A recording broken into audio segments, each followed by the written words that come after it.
Pessoal, bom dia a todos. É um prazer estar aqui junto com o Guilherme, que é um exemplo para nós brasileiros e para a Datagro de empreendedorismo, né? A história da XP, certamente, Gui, é uma história muito de motivação para a gente que empreende no Brasil. Vocês montaram um negócio especial num ambiente bastante de dificuldades, então um case muito legal para a gente aqui do lado do empresário. E eu fiquei pensando como é que eu ia levantar a nossa conversa para que você conte um pouco dessa experiência do que foi montar a XP e o que você viveu. E eu fui muito impactado nessa última campanha de vocês, até eu tenho falado isso frequentemente nas conversas com o Lisandro, que é o diretor de marketing de vocês, e com o Pedro Freitas, que é o diretor de agro da XP, que no final desse vídeo que vocês fizeram esse ano, você termina falando que o impossível é só o começo. E eu queria fazer um depoimento aqui para vocês, que no processo da gente conceber o GAF, teve uma coisa íntima na minha casa, lá na Datagro, e a gente estava sonhando em um dia fazer um evento que tivesse várias experiências ao mesmo tempo. Não só o conteúdo, como a gente normalmente faz na Datagro, que é esse ambiente, mas também trazer para a cidade o entendimento da importância desse setor. E tinha uma dificuldade muito importante, que era quase o impossível ou o impossível, a viabilidade financeira desse negócio, né?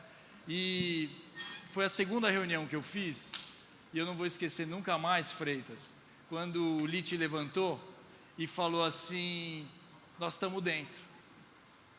Então o impossível era conseguir ter o apoio para sonhar isso daqui, mas certamente foi só o começo disso aqui, é um turbilhão que nós estamos vivendo. Eu nunca imaginei que eu fosse passar como economista agrícola, o que a gente está fazendo aqui, igual o jornalismo da Infomoney disse, o Rock in Rio do agro. Então, queria fazer uma pergunta para você: como é que né, viver o impossível quase que todo dia na XP, essa máquina de pessoas do bem, focadas e com muita energia, que a gente está aprendendo a conviver com vocês. Bom dia a todos, gente. Xará. Incrível evento. Bom, gente, a gente é uma empresa do setor financeiro, e quando pensa no setor financeiro, você pensa sempre naquela turma engravatada, né, que nem o Guilherme aqui. A gente veio tentando criar uma empresa diferente, até na forma como a gente age, na forma como a gente faz as coisas, né? Então, a gente tem a nossa Expert, que você já foi algumas vezes, que é um evento onde a gente tenta traduzir o mercado financeiro de um jeito leve, de um jeito onde as pessoas possam se sentir muito mais conectadas. E a intenção aqui com vocês foi fazer a mesma coisa do ponto de vista agro, né?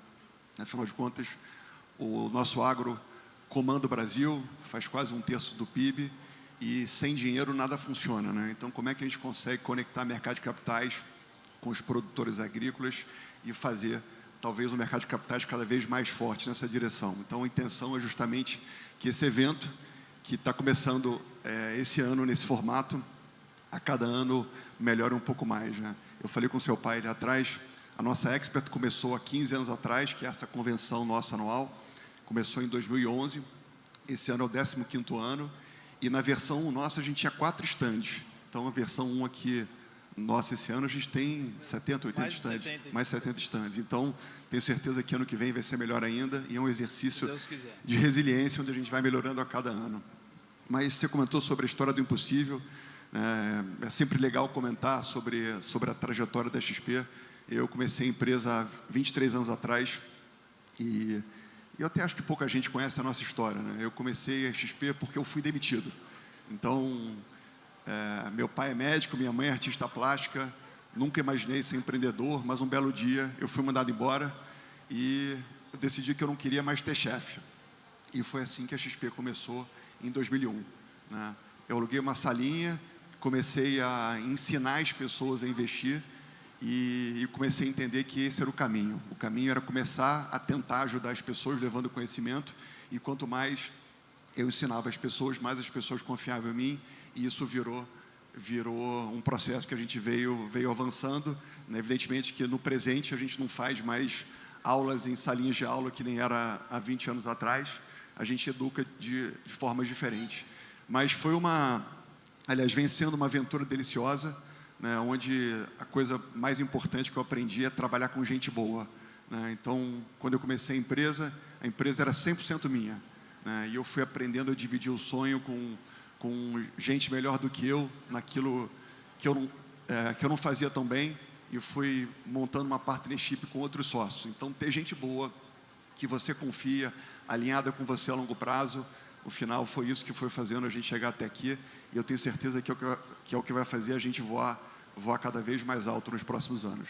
O Gui, tem uma história sua que eu sei, que é o início, né? A história do computador, não tem um negócio assim da salinha, que eu acho que é interessante, que eu vou dividir uma com você aqui. Nossa, os meus pais, quando meu pai foi fazer mestrado fora e conheceu a minha mãe fora do Brasil, numa cidade no interior dos Estados Unidos, chama Des Moines, em Iowa. E quando eles voltaram, a minha mãe tinha trabalhado lá e ela tinha guardado $10.000, que eram as reservas que a minha mãe tinha feito. Estou indo na linha para ver que é meio parecido com a sua. E aí teve um momento que meu pai também teve uma dificuldade para arrumar um emprego e eles decidiram montar a Datagro. E chegou para minha mãe e falou: Ruth, só que nós não temos dinheiro. Meu pai também é filho de médico.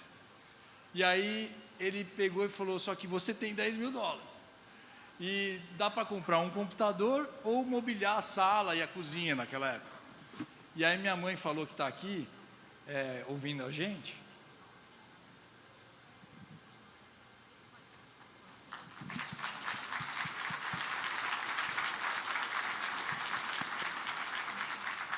Vamos comprar um computador, que nós vamos comprar um monte de sala um dia. Como é que foi de vocês aí?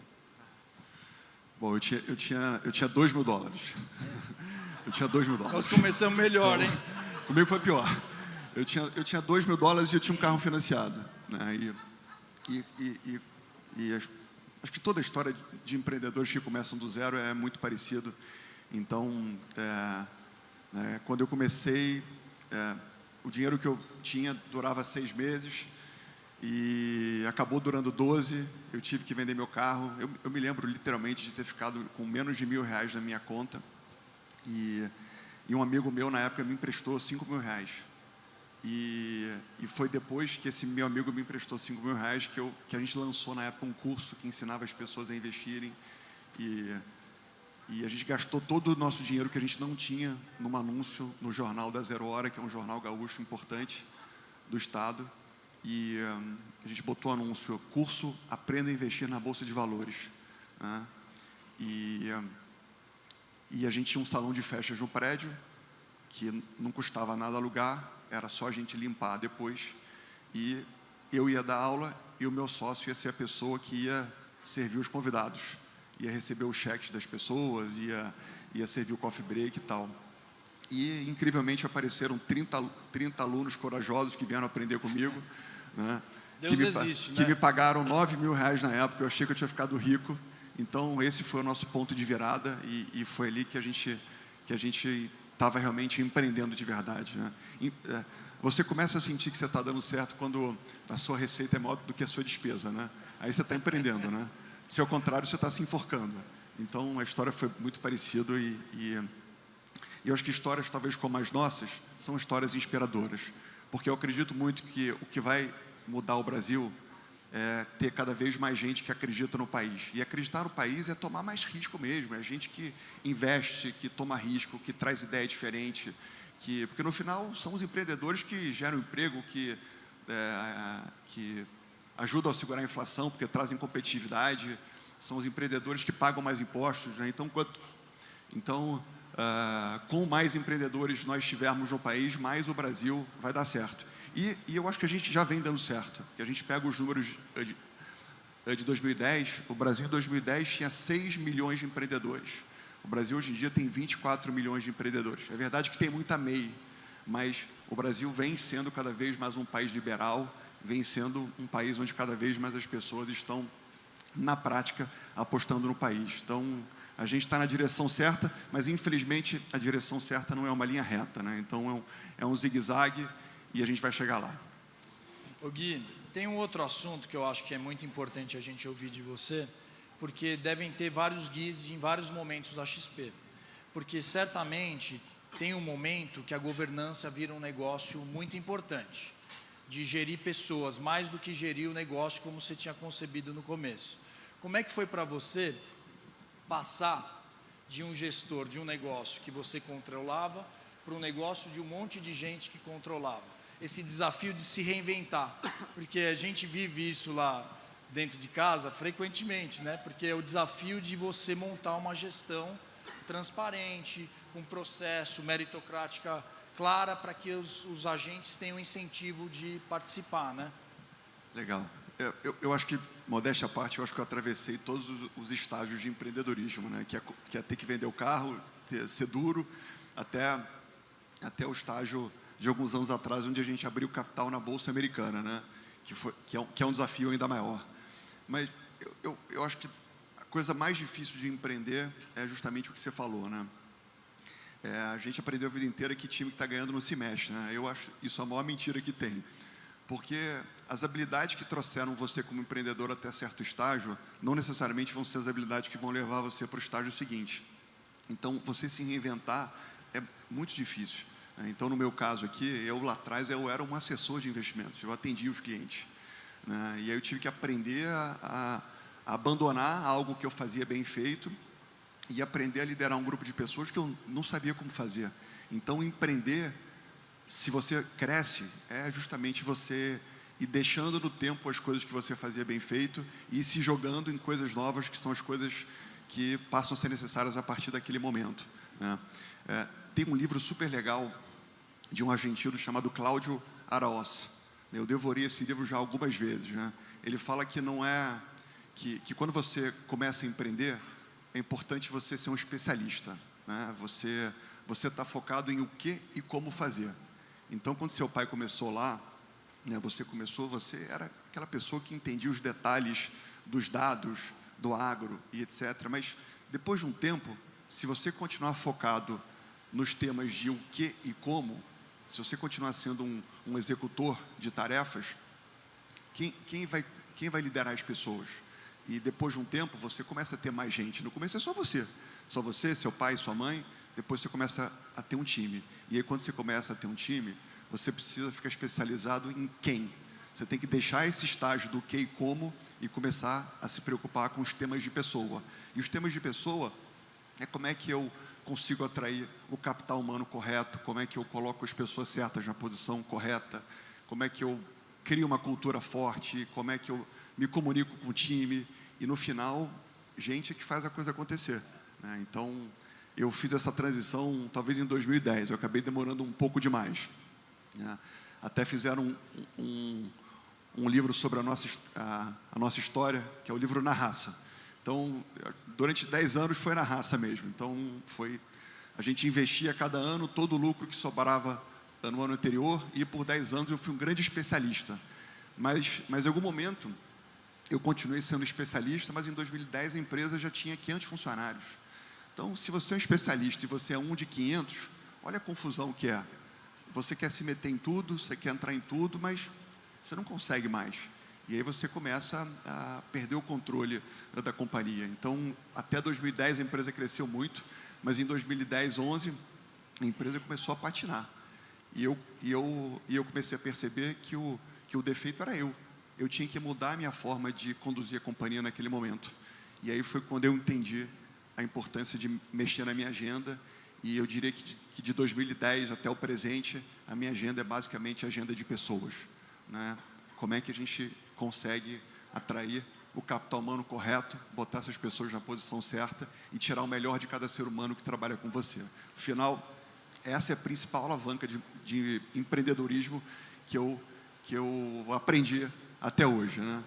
Então, e é assim que a gente vai continuar voando cada vez mais alto também.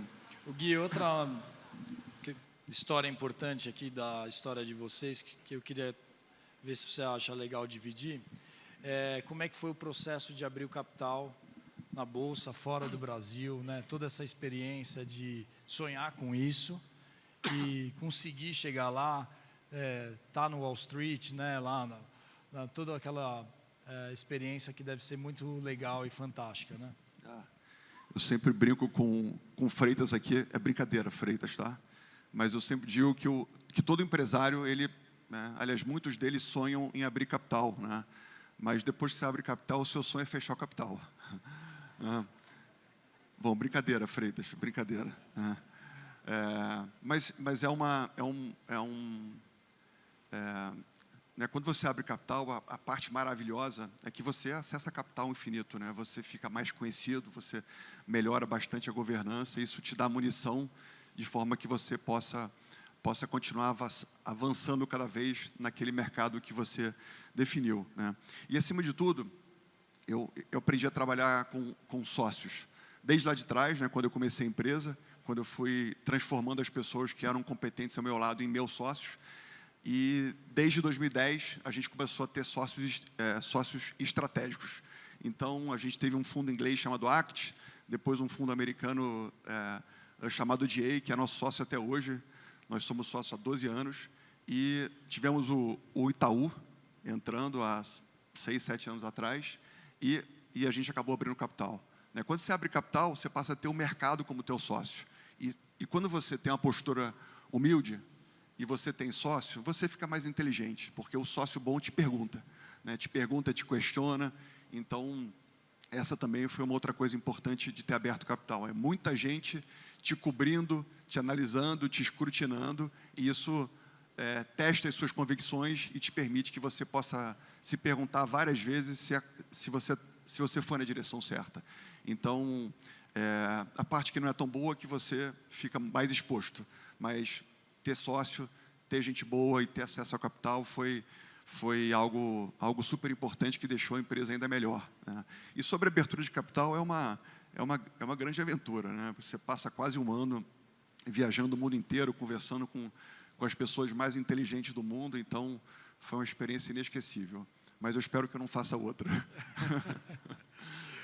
Vocês são players importantes em vários segmentos do mercado de capitais, e a gente está num público aqui com as principais lideranças do agro brasileiro, de vários elos da cadeia, e o mercado de capitais, através dos CRAs no primeiro momento e dos FIAGROS, foi um tsunami, né, de funding bem estruturado. Que o grande problema que a gente tinha no dia a dia aqui, a turma do agro, é que o recurso chegava na hora errada, ou ele não estava pronto no momento que a gente precisava, menor no prazo do que era o ciclo da cultura.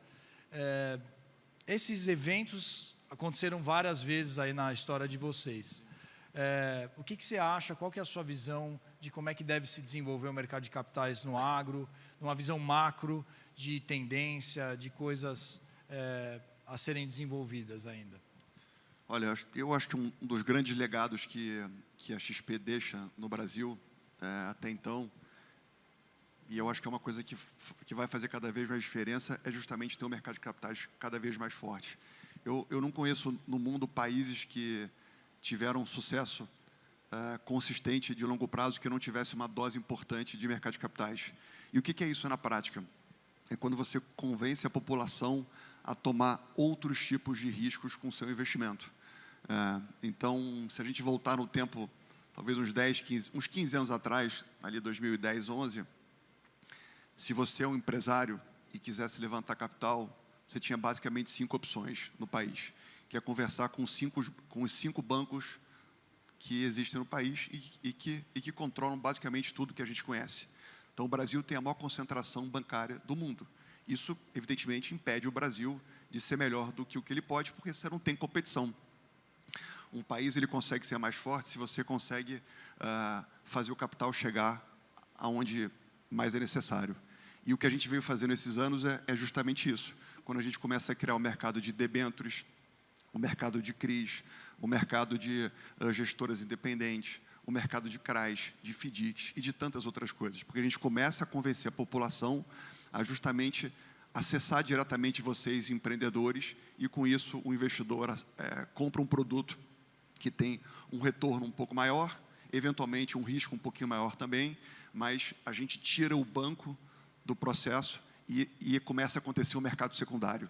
Então, esse tipo de coisa vai, novamente, fazendo o capital chegar aonde mais precisa. Então, eu tenho certeza que essa agenda, esse trem já saiu da estação, isso vai ficar cada vez mais relevante. Hoje, no Brasil, os bancos detêm mais ou menos 65% do crédito. Esse número era bem mais alto no passado, e eu tenho certeza que essa relação vai ficar cada vez melhor nos próximos anos. Evidentemente que isso é facilitado quando a gente tem um custo de oportunidade no país menor, né? Então, convencer a população a tomar risco é uma derivada de ter um fiscal bem conduzido no país, porque com isso a gente consegue ter um CDI menor, e com CDI menor as pessoas, novamente, voltam a empreender, né, voltam a tomar risco e deixam de acreditar que simplesmente comprar um CDB do banco é a melhor forma de conduzir os seus investimentos, né? É importante que o dinheiro vá na direção de atividades que produzam de verdade, né? O Gui, nessa linha de empreendedor, quais são as dicas que você traz aqui para a gente, de como é que a gente se prepara, onde a gente se atualiza, quais são os caminhos da gente continuar eficiente, competitivo nessa jornada aí de tocar as empresas? Eu tenho uma resposta super simples, né? Você quer ser um empreendedor cada vez mais bem-sucedido, é só fazer 3 coisas bem feitas, né? Fazer cada vez mais receita, controlar cada vez melhor as despesas, entregar cada vez mais qualidade aos seus clientes, bom, são 4 coisas, desculpa, e controlar cada vez melhor o seu risco, porque é isso que vai fazer a sua companhia ter cada vez mais lucro líquido consistente no tempo, e esse é o valor do seu negócio. Então, é fazer essas coisas muito bem, e evidentemente que ter uma inteligência emocional muito elevada, né? A gente sempre fala isso internamente na empresa, quando a gente contrata as pessoas.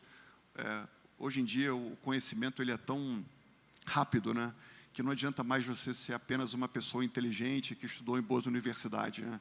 É importante você ser curioso, determinado, você ter força de vontade, ser humilde, ser resiliente.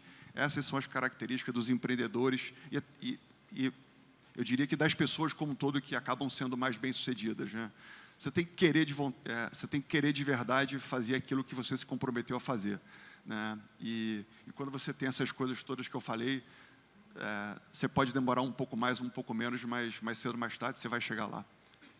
O Gui, de todas as conquistas e desafios que vocês alcançaram, qual que é que você lembra primeiro? Porque é difícil falar qual que você gosta mais, né? Igual perguntar qual país que você gosta mais, mas qual que você vem na cabeça assim de transformação e de coisas legais que vocês fizeram lá, que pode ser um case aqui para a gente?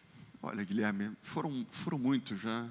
Empreender é um desafio, né? Não, assim, se você achar que você chegou lá, é o começo do fim, né?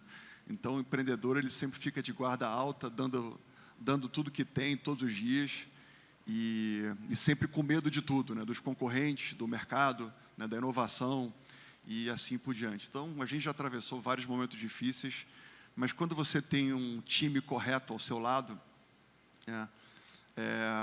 você vai encontrar uma saída, né? Então, foi assim que a gente sempre lidou com situações parecidas. Mas eu estou tentando lembrar, assim, se teve algum momento, assim, muito marcante. Assim, eu acho que o começo, né? Acho que você não ter dinheiro e você sentir que você está quase quebrando é um problema, né? Então, acho que o comecinho da empresa foi a fase mais difícil. Foi a fase onde que eu cheguei a balançar algumas vezes ali. E assim, eu me lembro que depois de um ano de ter começado a empresa, eu morava num kitnet em Porto Alegre e eu comecei a fazer o meu currículo. Falei, caramba, né? Mais um fracasso na minha vida, né? Meu pai, né, já tinha me dito que eu não era tão bom aluno assim, que eu não queria nada com nada e tal. E eu acho que ele está certo mesmo, né? Então, acho que essa fase foi uma fase difícil. Mas, tirando isso, a empresa, durante os últimos 22 anos, né, tirando o ano 1, a gente cresceu todos os anos, aumentou a receita, aumentou a lucratividade, aumentou o número de clientes, e me dá muito orgulho saber que a empresa de 2001 era nada, e esse ano a gente vai ultrapassar o número de 5 milhões de clientes, são mais de 1 trilhão de ativos na companhia. Enfim, é uma história que eu acho que pode ajudar todos vocês a acreditarem cada vez mais nos negócios de vocês também, né? O Gui, eu lembrei no nosso almoço de lançamento aqui, que você falou uma coisa para mim também, que o objetivo da gente fazer o GAF, a Expert do Agro, juntos, era de fazer um ambiente de negócio, né? Fazer um negócio de B2B. E as coisas que você me fala, eu sigo, né? Vou seguir o cara que está dando certo, então eu vou fazendo. Então, e eu acho que a gente teve um sucesso aqui nos números que você trouxe, né? A gente tem mais de 200 empresas formalmente apoiando a gente, mais de 70 expondo, que é um sucesso para essa primeira edição do festival, né? Do Global Agribusiness Festival. E tem um monte de gente aqui que é do ecossistema do mercado financeiro, que já está no ecossistema da XP ou pode entrar. Então, o que você fala para essa turma, né, de que está se envolvendo mais com o mercado financeiro no agro? Quais são os estímulos que você acha que são importantes para que elas se motivem a continuar próximas, engajadas nesse setor? Olha, acho que a mensagem 1 aqui é que quem ainda não tem conta com a XP, é importante abrir conta, tá? Então, essa é a primeira mensagem aqui, né? E quem não conhece o nosso banco de atacado é a mesma coisa, né? Nós temos também um banco de atacado que é especializado em justamente ajudar os empreendedores a construir os melhores veículos que permitam alavancagem mais eficiente, enfim, acesso em mercado e coisas similares. Sobre o evento, acho que evento bom é quando os donos dos estandes ficam satisfeitos, porque eles compraram o stand, gastaram uma grana e ficaram satisfeitos porque fizeram um negócio, né? Então, se a gente conseguiu isso esse ano, é provável que ano que vem a gente tenha essa turma novamente e a gente tenha outros stands ainda maiores, né? Mas acho que é isso, gente. Acho que a gente se comprometeu aqui com o Guilherme e com a GAF de continuar esse evento, né, fazendo cada vez melhor ao longo dos anos. E a gente quer transformar essa feira numa feira de negócio, uma feira onde quem venha saia daqui mais inteligente, que consiga se conectar com pessoas que não consiga no dia a dia. É sempre bom você ter um momento onde você sai da confusão diária e vai levantar a cabeça mesmo, né? Você vai escutar ideias diferentes, buscar insights novos. Então, acho que a visão aqui é essa, né? Continuar melhorando a cada ano, e se a gente tiver resiliência, a gente vai cada vez mais fazer uma feira melhor. A nossa Expert, né, que é essa feira que eu falei, ela começou em 2009. Eu fui visitar uma feira americana de um concorrente nosso chamado Charles Schwab, que é a maior corretora do mundo. Cheguei lá e falei, nossa mãe, essa feira é um espetáculo, né? E a gente começou no ano seguinte. E essa feira deles era a maior feira de investimentos do mundo. E a gente, em 2019, transformou a nossa Expert na maior feira de investimentos do mundo, né? Então cuidado com os seus sonhos que podem virar realidade, né? O Gui, respeitando o nosso prazo aqui, eu queria convidar você para dar um último depoimento aqui para o nosso time. A gente está muito feliz de ter a sua presença aqui e nós certamente vamos continuar seguindo as coisas que você fala. E aí, depois que você falar, eu faço um fechamento aqui, então. Legal. Bom, gente, acho que o meu recado final é para todo mundo continuar acreditando no Brasil. Eu sei que o setor agro, nesses últimos tempos, está um pouco mais balançado. Esse dólar mais alto acaba atrapalhando um pouco, algumas incertezas, mas faz parte da trajetória, né? Acho que nunca foi fácil e nunca vai ser fácil. Meu sonho não é morar fora do Brasil, né? Tem muita gente que sonha em morar em Miami, morar em Portugal. Quero continuar criando minhas filhas aqui no país. Acredito no Brasil, acho que o Brasil é o país que tem as maiores oportunidades do mundo. E no setor agro nem se fala, a gente tem o melhor setor agro do mundo. Eu estava assistindo hoje um vídeo mais cedo. Em 2049, daqui a 25 anos, a gente vai ter mais 2 bilhões de pessoas no mundo. São 8 bilhões de pessoas no mundo hoje, nós teremos 10 bilhões de pessoas no mundo, né? Quem é que vai alimentar essa turma toda? são vocês, né? É o setor agro.